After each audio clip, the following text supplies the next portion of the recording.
दुल्हन अली की आका की लाडली है अली। बहादुर बोले अली हक का वली है। ये शेर है, साथ लेकर जाइएगा, काम आएगा।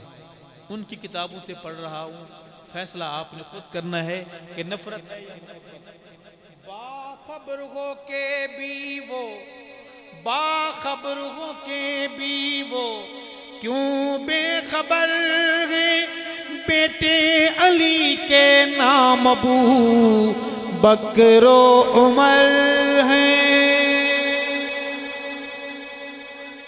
इनसे पूछें जनाब अली के एक बेटे का नाम अबू बकर है, एक का नाम उमर है। जिनको ये अली असगर कहते हैं ना, अली असगर, अली अकबर, इनके नाम क्या है? एक का नाम अबू बकर, एक का नाम। तुम छुपाओगे हम बताएंगे,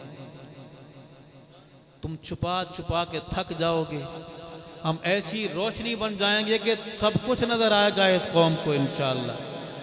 बाखबरों के भी वो क्यों बेखबर है बेटे अली के नाम अबू बकरो उमर है।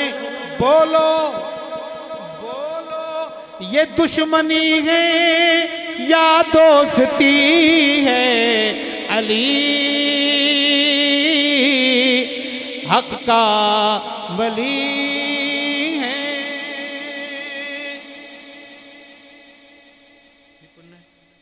मेरे भाई की